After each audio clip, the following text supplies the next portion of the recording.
Enzo Recto, kalaban ang katiwalian at kasinungalingan, kakampi sa katotohanan at kabutihan.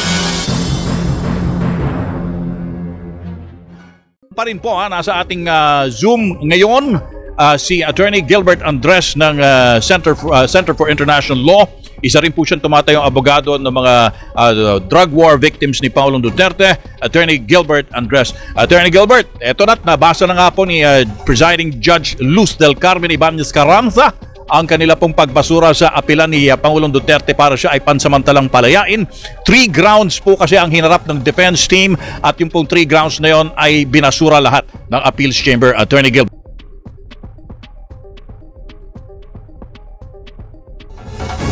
Mukhang nawala po ata sa Zoom natin si Attorney Gilbert. Susubukan po, nandiyan ba? Sige. Paki-on nyo lang po ang mikropono ni Attorney Gilbert. Attorney!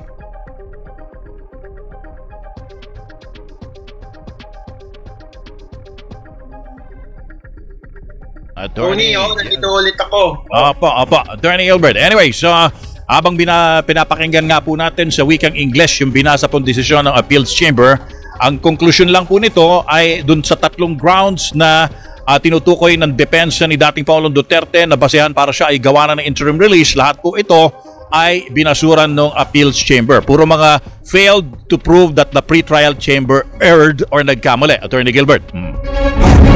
Opo, klaro naman po doon. At sabi na rin natin before, wala namang material, error of fact or law. Yung po naging decision ng pretrial chambers, pagbasuhan ng interim release. Kaya tinatigan din po ito ng appeals chamber. Reasonable naman po naging dahilan at naging grounds po ng pretrial chamber. Kaya yan po, unanimous po yung pagbasura ng apela ni Mr. Rodrigo Duterte sa kanyang interim release.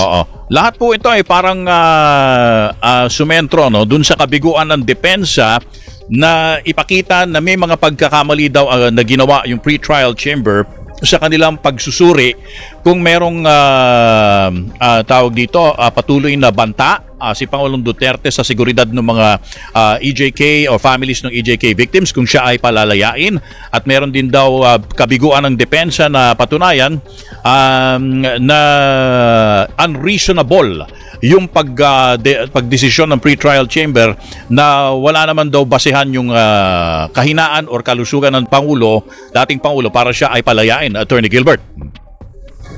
Opo, ito po yung mga first, second, and third grounds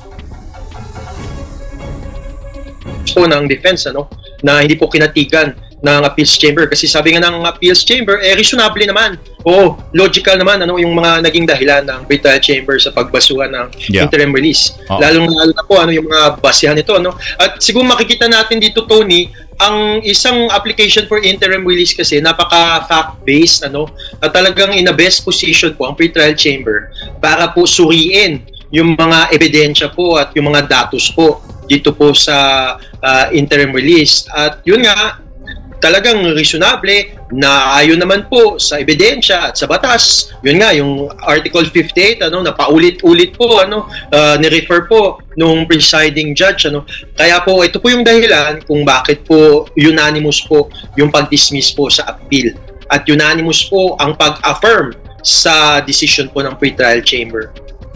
Attorney Gilbert, sa pagtatapos lamang nitong pagbasa ng desisyon ng Appeals Chamber ay sinabi lamang ni Presiding Judge Luz del Carmen Ibanez Carranza na mabibigyan ng kopya nung kanilang desisyon yung lahat ng mga panig dito sa kaso ni dating Pangulong Duterte, pero wala po silang binanggit na petsa kung ano po ang ano po yung susunod na hakbang sa korte at kung kailan po ito magaganap.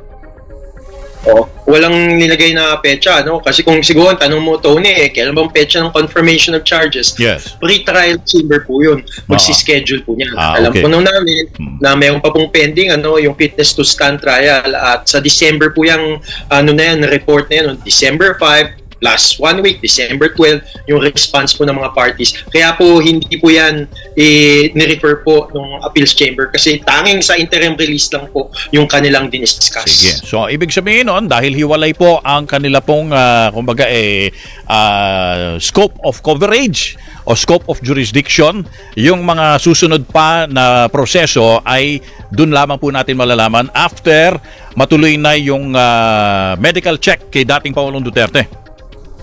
Yes po, dun na po natin malalaman. At antabayanan po natin yan dahil sa December na po o yung pag-submit po ng report ng 3-person expert panel. December 5 and then December 12 po para sa mga responses po. Alright. So, yun po bang mga inaabangan natin ngayon? Itong report nitong 3-member medical panel, ito po ba ay inaasahan natin na babasahin din in public ng pre-trial chamber? Ay, hindi. Oo, hindi, Tony, ano? Kasi ito ay medical report, so diretso po ito sa pre-trial chamber. Ngunit, dahil po merong issues of privacy, baka po naka-redact po yan, ano? Kung ipapalabas ng pre-trial chamber. Bagkus po ang conclusion yan, hindi po naka-redact yan. Pero baka may mga portions doon na naka-redact po dahil it pertains to the privacy, health privacy po ng isang detainee. Alright. So, sa ngayon, bibilangin na lang natin muna yung mga araw papunta nga po ng December 12, Attorney Gilbert. At doon natin malalaman kung meron ng finding of whether si dating Pangulong Duterte ay still fit to stand trial, Attorney Gilbert. Oo, tama po yan, Tony. Pero sa aking pag-estimate, dahil nakasign po siya, naintindihan niya yung waiver, at nakasign po siya ng waiver, feeling ko talagang fit na fit to stand trial po siya. Opo. May idea po ba kayo, Attorney Gilbert, kung sakali man na napagbigyan yung appeal for interim release ni dating Pangulong Duterte, meron na bang bansa, sinasabi ni Attorney Kaufman noon, may bansa na daw na ready to accept him Alam niyo ba kung anong bansa yun?